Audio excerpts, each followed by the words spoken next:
Nagkaharap na ang kalihim ng DILG at ang lalaking na-issuehan ng citation ticket dahil sa hindi pagsusuot ng pang-itaas na damit habang nagtatrabaho sa labas ng kanilang bahay.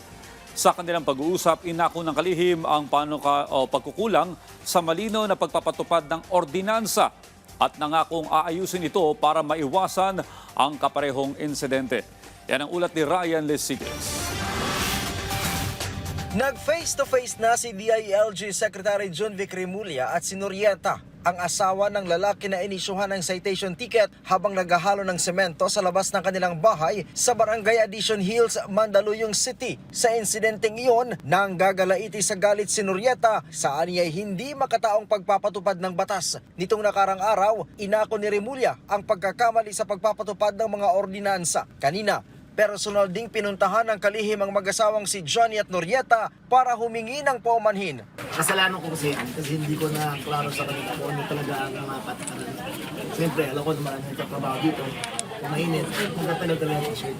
Kaya siyempre, ganado mga bata natin eh. Ganado masyado. Kaya sabi ko, isip mo na.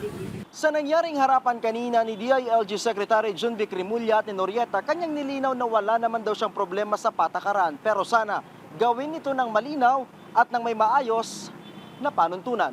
Hindi naman po kami against talaga doon. Yung nag-react lang po talaga ako. Kasi nga po, bakit, kumbaga, dapat po warning po muna talaga, di ba? So, ticket po kasi agad. Kasi doon po sa Barangay Bagong Silang, sinisita po nila yan, sasabihin po nila, merong operation yung barangay, so pwede kang magbihis muna. Tinanggap naman ng mag-asawa ang paghingi ng paumanhin ng kalihim. Pero, tanong ni Norieta, I-revise niya naman po yung ano. So, ang tanong ko lang, hanggang saan po talaga po pwede mag-topless yung lalaki? Basta nagtatrabaho, pwede. Pwede, pero yung mga tambay na nakalabas lang dyan, naglalakad na walang t-shirt, bawal yun.